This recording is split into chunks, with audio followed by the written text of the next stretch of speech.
இன்றைக்கி பார்த்தீங்கன்னா எங்களுக்கு ஐடிகேயில் ட்ரைனிங் வச்சுருந்தாங்க. அதுக்கு தான் நாங்கள் போயிருந்தோம். இப்போ அந்த வீடியோஸ் தான் இப்போ உங்களுக்கு அப்லோட் பண்ணுறேன். இன்றைக்கி யார் யார் பேசினாங்க அப்படின்னா, வெங்கடேஸ்வரா சார், அவர் ஹெச்எம்மு. அப்புறம் ரமேஷ் பாபு சார், அவர் வந்து இன்சார்ஜ் சார். அதுக்கப்புறம் தயாநிதி சார், இவங்கெல்லாம் வந்து பேசினாங்க. இதில் வந்து 2 பேர் பேசுகிறது தான் நான் வீடியோ எடுக்க முடிஞ்சிச்சு. சில முக்கியமானது மட்டும் அவங்க பேசுறது நான் இதில் அப்லோட் பண்ணுறேன், கேளுங்க.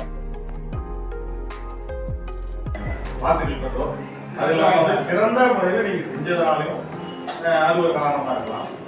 ஒரு சிலருக்கு அந்த ஏரியாவில் யாரும் இல்லை அப்படின்ற பட்சத்தையும் குறைவான மார்க் எடுத்தவங்க கொடுத்துட்டோம். அவனுக்கு வளர்த்து விடுங்க. நான் என்ன இதெல்லாம் ஆசிரியரை தாண்டி நீங்க செய்யறது திட்டம் தொடரலாமா? இந்த திட்டத்துல வந்து தொடர நினைக்கிறீங்களா? நல்லதுதான் சார். நாங்க வாங்குற அந்த 1000 ரூபாய் எங்கேயோ போயிடுது. ஆனா பிள்ளைங்க வந்து ஸ்கூல் போயிட்டு வந்து வீட்டுக்கு வரதுக்கு 7 மணி ஆயிடுது. அது பின்னாடி அந்த பேரண்ட்ஸ் குழந்தைங்கலாம் வேலை செஞ்சு ஏதோ ஒன்று செஞ்சு தராங்க. அந்த பிள்ளைங்க சாப்பிட்றாங்களா இல்லையா படுத்துடுறாங்க. ஆனா இந்த ஐடிகார்டு வர்றதுனால அவங்க ஹோம்ஒர்க்காவது ஃபினிஷ் பண்றாங்க. அதுக்கு மேல நாங்க வாசிக்க சொல்லி கொடுக்குறோம். ஏதாவது ஒன்று சொல்லி தரதுனால அவங்க இன்னும் கொஞ்சம் இம்ப்ரூவ்மெண்ட் ஆகுறாங்க. ஆனா ரொம்ப யூஸ்ஃபுல்லா இருக்கு. என்ன பொறுத்த வரைக்கும் யூஸ்ஃபுல்லா இருக்கு. பார்த்தீங்களா இவங்க என்ன பேசுனாங்கன்ட்டு? 1000 rupees தான் தராங்க அப்படின்ட்டு. அதுதாங்க உண்மை. நிறைய பேர் என்னமோ நிறைய தர மாதிரி நினச்சிக்கிட்டாங்க. ஃபார் எக்ஸாம்பிள் என்னென்னா, நான் இருக்கிற வீடு ஹவுஸ் ஓனர் கூட இந்த பொண்ணு டியூஷன் எடுக்குது, நிறைய காசு வருது போலக்குதுன்ட்டு என் ஹவுஸ் ரெண்ட் கூட ஏற்றிட்டாங்க. அதுதான் செம்ம ஜோக்காக இருந்துச்சு. நிச்சயமாவே இது ஒரு நல்ல ஆப்பர்ச்சுனிட்டி தான். ஒரு நல்ல ஆப்பர்ச்சுனிட்டி என்னென்னா, இருந்து ஐடெக் லேபுக்கு போனாங்க, ஓஎஸ்சி சர்வே போயிருக்காங்க, இப்போ ஆதாருக்கு போயிருக்காங்க. ஆதார் பையன் நம்ம பர்கூரில் 2 பேர் செலக்ட் ஆகிருக்காங்க. ஆதார் எடுக்கிற பணி இப்போ நாங்கள் அவங்கள கெஞ்சி வேண்டியதாக இருக்குது. அம்மா எங்கள் ஊரில் இன்னும் நிறைய பசங்க ஆதார் எடுக்காமல் இருக்காங்க, டைம் கொடுங்கன்னு. இப்போ அவங்க நாங்கள் கெஞ்சிடும். என்னைக்கு வரீங்க எங்கள் ஊருக்கு? பிரியாணியெல்லாம் வாங்கி தரோம், வாங்கிட்டு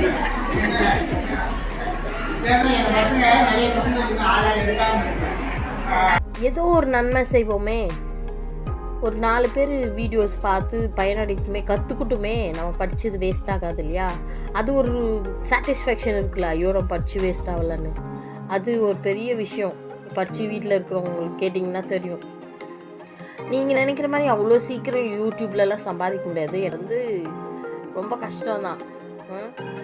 இன்னொன்று வந்து இந்த ஐடிகே மூலிமா என்ன வருது அப்படின்னு கேட்குறீங்களே, 1000 rupees எங்களுக்கு கொடுக்குறாங்க. ஆனால் சில பேருக்கு அதுவுமே தெரியல. அந்த 1000 rupees கொடுக்குறது எவ்வளோ நிறையா வாங்குது போல் இருக்குது இந்த பொண்ணுன்ட்டு நினைக்கிறாங்க டியூஷன் எடுக்கிறது. ஏன்னா 174 பள்ளிகள் இருக்கு. போட்டது 2 பேர் தான். அது இன்னும் கூட எனக்கு கேட்கணும்னா ஒரு சிஆர்சி கோர்ஸ் கொடுத்துக்கலாம். இந்த பயிற்சி அது எப்படி அது மிஸ் ஆயிடுச்சு.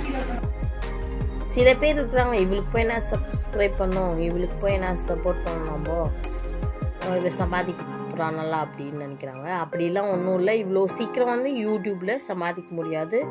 அது யாரெல்லாம் என்னை கேள்வி கேட்குறீங்களோ அவங்க எல்லாருக்குமே இது என்ன, நான் ரிலாக்ஸ் பண்ணிக்கிறதுக்காக என்னோடய குழந்தைங்க இருக்குது 2. அது ரொட்டீனாக நான் பார்க்கும்போது எனக்கு ப்ரெஷர் ஆகும் இல்லையா? எல்லாருமே குழந்தைங்க இருக்கிறவங்களுக்கு தெரியும், யார் சப்போர்ட்டும் இல்லாமல் குழந்தைங்க வளர்க்குற ஒவ்வொருத்தருக்குமே வந்து அது புரியும். ரீசன் பார்த்தீங்கன்னா, ரொம்ப டேலண்டான ஸ்டூடெண்ட் இருப்பாங்க. அவங்களோட திறமைகளை வந்து வெளியில் கொண்டு வரலாம் இல்லை? அதில் ஒரு சந்தோஷம் இருக்குல்ல, அது போதும் இல்லையா நம்மளுக்கு?